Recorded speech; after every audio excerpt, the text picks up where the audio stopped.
Hello बच्चों। तो बहुत बहुत स्वागत है आपका मेरी एक और नई वीडियो में। आज की इस वीडियो में हम एसेक्सुअल मेथड जो कि स्पोर फॉर्मेशन के थ्रू होता है साइनोबैक्टीरिया में, उसके बारे में डिटेल में बात करेंगे। तो बिना किसी देरी के चलिए स्टार्ट करते हैं। हेलो बच्चों, तो आज हम एसेक्सुअल मेथड डिस्कस करेंगे साइनोबैक्टीरिया में एसेक्सुअल जो रिप्रोडक्शन है वो स्पोर फॉर्मेशन के थ्रू होता है, राइट। साइनोबैक्टीरिया भी बाकी नॉर्मल बैक्टीरिया की तरह ही स्पोर फॉर्मेशन करते हैं इन एडवर्स कंडीशन में, राइट। बट जब कंडीशन बिल्कुल नॉर्मल है, कोई ऐसा मतलब एडवर्स नहीं है, एक्सट्रीम कंडीशंस नहीं है, उसमें वो सिंपल फ्रेगमेंटेशन या होमोगोनिया या फिर बाइनरी फिजन के थ्रू क्या करते हैं, रिप्रोडक्शन करते हैं, ठीक है। So during asexual reproduction various types of asexual spores are formed like akinetids which are seen in Anabaena spherica, Glottrea, Natans, Calothrix fusca, Nostoc। की जो स्पीशीज है साइनोबैक्टीरिया की, ये एडवर्स कंडीशन में क्या करती हैं, एकाइनेटिड स्पोर फॉर्म करती हैं, ठीक। Dermocarpa formed endospore, chamaesiphon formed exospore, microcystis formed nannocyte and next है हेट्रोसिस्ट एंड देन हॉर्मोसिस्ट, ठीक है। हेट्रोसिस्ट जो है वो नाइट्रोजन फिक्स, हमें सबको पता है हेट्रोसिस स्पेशलाइज सेल होते हैं जो नाइट्रोजन फिक्सेशन करते हैं, राइट। बट ये अगर मैं इसकी एग्जांपल की बात करूं हेट्रोसिस की, तो लाइक फिलामेंटस जो बैक्टीरिया होते हैं जैसे कि नॉस्टॉक हो गया फॉर एग्जांपल, ठीक है। ये सभी जो नॉस्टॉक की जो स्पीशीज हैं जितनी भी, उन सब में हेट्रोसिस एसेक्सुअल रिप्रोडक्शन में हेल्प नहीं करता। कुछ स्पीशीज है नॉस्टॉक की जैसे नॉस्टॉक कॉम्यून, ठीक है। उन स्पीशीज में बेसिकली हेट्रोसिस नाइट्रोजन फिक्सेशन तो करता ही है, प्लस ये एसेक्सुअल रिप्रोडक्शन में भी क्या करता है, हेल्प करता है, ठीक है। सो next point is non filamentous cyanobacteria generally produce spore such as endospore, exospore and nanocyst, ठीक है, which contribute by germinating and give rise to new vegetative cell when the unfavorable condition is over, ठीक है। तो यानी कि अगर मैं बात करूं एंडोस्पोर, हेक्सोस्पोर, नैनोसाइट, यानी कुछ नॉन फिलामेंटल जो फिलामेंटस हैं वो हेट्रोसिस हो गया, हॉर्मोसिस्ट हो गया, एकाइनेटिस, इस तरीके के स्पोर का फॉर्मेशन करते हैं। बट कुछ नॉन फिलामेंटल साइनोबैक्टीरिया भी होते हैं जो स्फेरिकल शेप में होते हैं बेसिकली, ठीक है। वो क्या करते हैं, वो जो स्पोर प्रोड्यूस करते हैं जैसे एंडोस्पोर, एक्सोस्पोर, नैनोसाइट, इस टाइप के स्पोर को प्रोड्यूस करते हैं।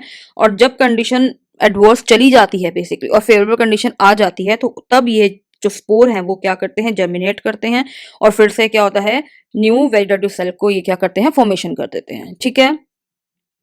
So endospore are produced endogenously like in bacteria. Exospore are result to exogenous budding of cell. Nanocytes are produced endogenously like endospore, ठीक है।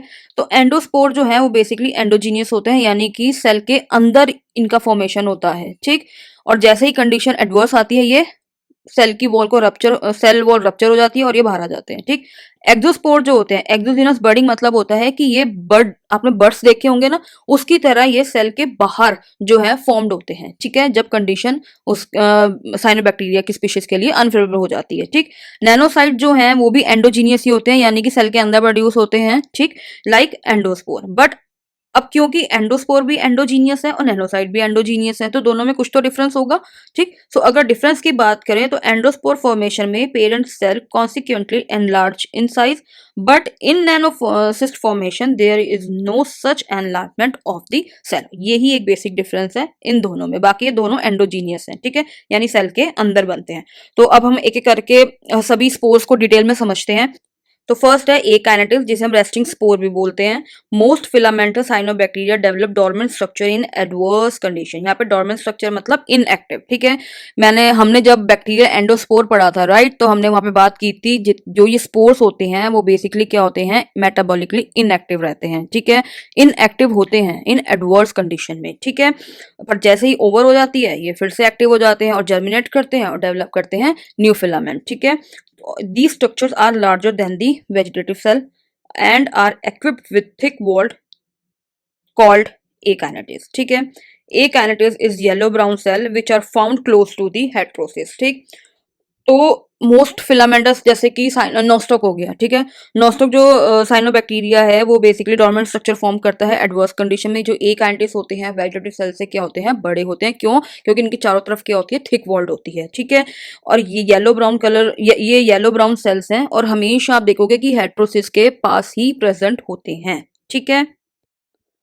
हाँ जी, तो next point is akinetids are specialised thick walled cell that serve as dormant stages for survival during unfavourable condition. ठीक है, एक kinetics बताया ना मैंने, स्पेशलाइज्ड थिक वॉल सेल हैं जो कि डोरमेंट बने रहते हैं जब तक कंडीशन अनफेवरेबल होती है, यानी वो इनएक्टिव रहते हैं जब तक कंडीशन एडवर्स रहती है, जिससे वो इजीली क्या कर सके, उन कंडीशंस में सर्वाइव कर सके, राइट।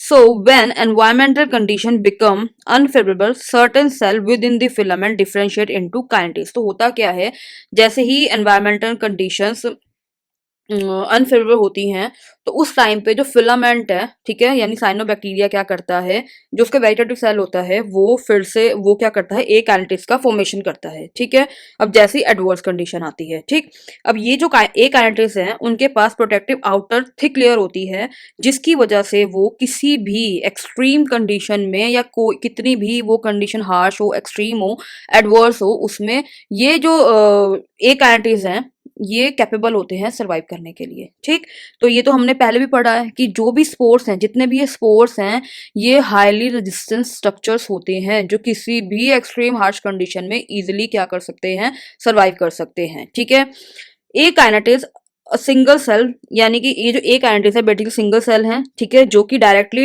वेजिटेटिव सेल से क्या होते हैं, डेवलप होते हैं in adverse condition.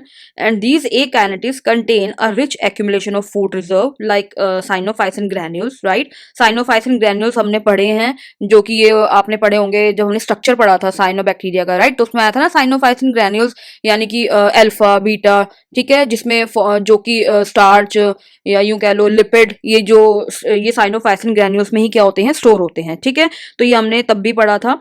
And is resistance to adverse condition. ठीक, the akinetes can remain dormant until condition become favourable again. तब तक ये जो ए काइनेटिक्स हैं ये तब तक इनएक्टिव बने रहते हैं जब तक कि फिर से एडवर्स से फेवरेबल कंडीशन वापस ना आ जाए, यानी कि एडवर्स कंडीशन खत्म ना हो जाए और फेवरेबल कंडीशन वापस ना आ जाए, तब तक ये इनएक्टिव रहते हैं। अब जैसे ही फेवरेबल कंडीशन वापस आती है तो ये ए काइनेटिक्स क्या करते हैं, जर्मिनेट करते हैं and give rise to new filament. ठीक, so next point is some akinetes germinate immediately after their formation, but they may remain dormant for some time and can be extremely resistant to desiccation and high temperature। इस point का मतलब ये है कि कुछ ए काइनेटिव्स इतने ज़्यादा extreme resistance होते हैं, ठीक है, किसी भी एक्सट्रीम कंडीशन के लिए, फिर चाहे वो वाटर एबिलिटी जीरो हो जाए, ठीक है, या टेम्परेचर एक्सट्रीमली हाई हो जाए, उस कंडीशन में ये एक्सट्रीमली रेजिस्टेंट होते हैं।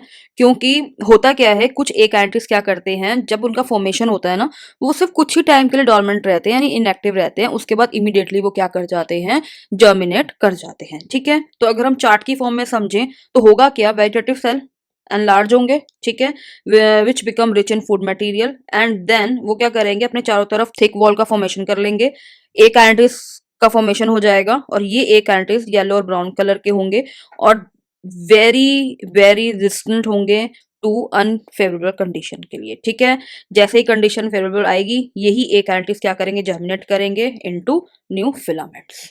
ठीक है, एक बार डायग्राम भी देख लेते हैं। तो इसमें हमने एनाबेना, नोस्टॉक, ग्लियोट्रेकिया, नेटन्स तीनों स्पीशीज ली हैं साइनोबैक्टीरिया की, और तीनों ही फिलामेंटस हैं, ठीक है, जो कि ए काइनेटिक्स का फॉर्मेशन करती हैं इन एडवर्स कंडीशन में। यानी कि यहाँ पे आप देख सकते हो ये वेजिटेटिव सेल है इनके, ठीक है, ये वेजिटेटिव सेल है जो कि क्या करते हैं, जैसे कंडीशन एडवर्स आती है ये ए काइनेटिक्स का क्या कर लेते हैं, यही सेल क्या कर लेते हैं, ए काइनेटिक्स का फॉर्मेशन कर लेते हैं। ठीक है, जैसे कि आप डायग्राम में देख रहे हो, हमने बताया था ए काइनेटिक्स येलो ब्राउन कलर के होते हैं और ये बहुत क्लोज प्रेजेंट होते हैं हेट्रोसिस के। ठीक है, जैसे कि आप देख सकते हो ये कितने क्लोजली प्रेजेंट है हेट्रोसिस के। ठीक है ना, देख रहे हो आप यहाँ पे इनका जो बेसिकली इनका जो प्लेस है वो हेट्रोसिस के आसपास होता है, प्लेस्ड होते हैं ये। ठीक है, अब होगा क्या, ये जो ए काइनेटिक्स हैं ये क्या करेंगे, जैसे ही कंडीशन, जब तक कंडीशन एडवर्स रहेगी ये डोरमेंट रहेंगे यानी इनएक्टिव रहेंगे।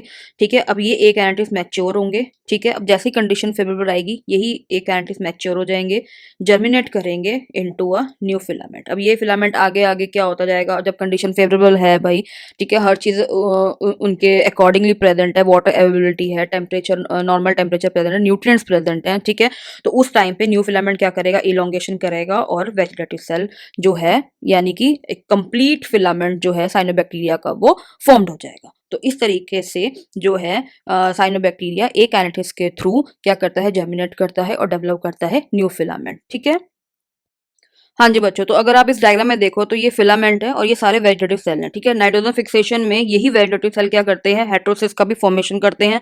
हमें पता है हेटेरोसिस स्पेशलाइज्ड सेल है, लेकिन बच्चों हेटेरोसिस सिर्फ नाइट्रोजन फिक्सेशन नहीं करता, ये एसेक्सुअल रिप्रोडक्शन में भी बहुत इंपॉर्टेंट रोल प्ले करता है, ठीक है। सभी स्पीशीज में नहीं, बट कुछ स्पीशीज में हेटेरोसिस नाइट्रोजन फिक्सेशन तो करता ही है, प्लस एसेक्सुअल रिप्रोडक्शन में भी हेल्प करता है, बट कुछ स्पीशीज में, जिसका मैंने भी आपको एग्जाम्पल भी दिया है, जैसे नॉस्ट्रा कॉम्यून, ठीक है, जिसके बारे में भी हम आगे देखेंगे। ठीक। अब ये जो वेजिटेटिव सेल है, इस ये क्या करेगा, जब लाइट क्वालिटी न्यूट्रिएंट्स यानी हार्मोन इंड्यूसिंग फैक्टर्स ये सब जो है, यानी ये कंडीशन अगर आप शॉर्ट में बोले फेवरेबल है, तो ये क्या करेगा, हार्मोगोनिया के थ्रू क्या करेगा, रिप्रोडक्शन करेगा, हार्मोगोनिया बनेंगे और यही हार्मोगोनिया आगे फिर से क्या करेंगे, न्यू फिलामेंट का फॉर्मेशन कर देंगे, ठीक है। हार्मोगोनिया मोटाइल होते हैं, मूव कर सकते हैं ड्यू टू ग्लाइडिंग मोशन, ठीक है। यानी कि अगर हम बात करें तो यहाँ पे अगर हम देख रहे हैं तो यहाँ पे कंडीशन क्या है, फेवरेबल है, ठीक है।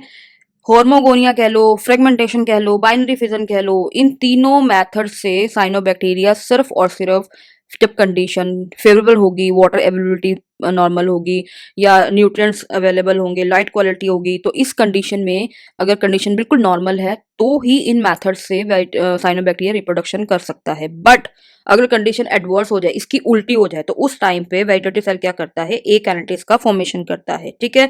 यानी कि अगर लाइट लो है, न्यूट्रिएंट डेप्रिवेशन है, लो टेम्परेचर है, वाटर अवेलेबल नहीं है, ठीक है, तो उन कंडीशन में वेजिटेटिव सेल क्या करता है, ए काइनेटिक्स का फॉर्मेशन करता है। अब जब एडवर्स कंडीशन खत्म होती है और कंडीशन फिर से फेवरेबल होती है, यानी लाइट, न्यूट्रिएंट्स, सब, वाटर, टेम्परेचर, हर थिंग, हर चीज अवेलेबल हो जाती है, तो उस कंडीशन में ए काइनेटिक्स क्या करता है, जर्मिनेट करता है और डेवलप करता है into new filament of vegetative cell, ठीक है।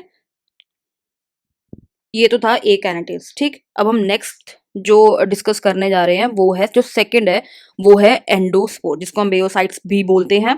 Endospore formed by coccoid spherical cyanobacteria and it is similar to bacterial endospore, ठीक है। यानी कि जो एंडोस्पोर का जो फॉर्मेशन है वो बेसिकली नॉन फिलामेंटस जो साइनोबैक्टीरिया है, जो कि स्फेरिकल इन शेप के होते हैं, वो एंडोस्पोर का फॉर्मेशन करते हैं, ठीक है। और ये काफी हद तक बैक्टीरियल एंडोस्पोर के ही जैसा होता है, ठीक। So in some unicellular blue-green algae, for example Dermocarpa pacifica, the cell became somewhat enlarged and its protoplasm divides several times in different planes to form four to many more or less spherical, non-flagellate, thin-walled and internally produce endospore, ठीक, which develop into new individual, ठीक है। होगा क्या, cell क्या करेंगे, कुछ हद तक एनलार्ज होंगे, प्रोटोप्लास्ट सेवरल टाइम्स डिवाइड होगा, जिससे 4 से लेके मैनी मोर सेल्स फॉर्म्ड होंगे, जो कि लेस स्फेरिकल, नॉन फ्लैजिलेट होंगे, थिन वॉल्ड होगी, and these internally produce cell which called endospore, यही एंडोस्पोर क्या करेंगे, डेवलप करेंगे new individual. Endospore are present inside the cell, हमें पता है कि एंडोस्पोर जो है वो एंडोजीनियस होता है, यानी सेल के अंदर इसका फॉर्मेशन होता है। It releases outside the cell as the cell ruptures during the favourable condition, ठीक है। तो यानी कि जैसे ही कंडीशन अनफेवरेबल होगी, सेल रप्चर कर जाएगा और ये एंडोस्पोर क्या हो जाएंगे, रिलीज हो जाएंगे, ठीक है। Later the spore germinate into a new individual in the favourable condition, ठीक है। अब जैसे ही कंडीशन फिर से फेवरेबल होगी तो यही स्पोर क्या करेंगे, जर्मिनेट कर जाएंगे इनटू अ न्यू इंडिविजुअल, ठीक है। तो हाँ जी, ये है endospore which is also called baeocytes, ठीक है। This is the Dermocarpa species of cyanobacteria, ठीक। यहाँ पे आप देख रहे हो कि एंडोस्पोर जो है वो सेल के अंदर फॉर्म्ड होते हैं, ठीक है, क्योंकि हमें पता है endospore are endogenous which are formed inside the cell, ठीक। यहाँ पे आप देख रहे हो सेल कुछ हद तक क्या है, एनलार्ज हो रहे हैं। अब क्योंकि प्रोटोप्लास्ट सेवरल टाइम डिवाइड्स होता रहता है, तो उससे क्या है, काफी एंडोस्पोर फॉर्म्ड होते हैं, जो कि लेस स्फेरिकल, थिन वॉल्ड या नॉन फ्लैजिलेटेड होते हैं, जैसे कि आप यहाँ पे देख रहे हो। थोड़ा सा मैंने इसको एनलार्ज करके दिखाया है, यहाँ पे ये एंडोस्पोर फॉर्म्ड हो रहे हैं। अब जैसे ही कंडीशन अनफेवरेबल आएगी, ठीक है, ये सेल क्या कर जाएगा, रप्चर कर जाएगा और ये एंडोस्पोर बाहर रिलीज हो जाएंगे, ठीक, रिलीज हो जाएंगे। अब जब ये रिलीज होंगे और फिर से फेवरेबल कंडीशन आएगी, तो the spores are germinate into a new individual, ठीक। तो ये था एंडोस्पोर। अगर आपको मेरी ये वीडियो पसंद आई हो और इस वीडियो से रिलेटेड आपको कोई भी डाउट हो, कुछ भी ऐसा जो आपको समझ ना आया हो, आप बिल्कुल मुझसे वो कमेंट सेक्शन में पूछ सकते हैं। और मेरी वीडियो को ज़्यादा से ज़्यादा लाइक, सब्सक्राइब एंड शेयर ज़रूर करें। So thank you for watching my video.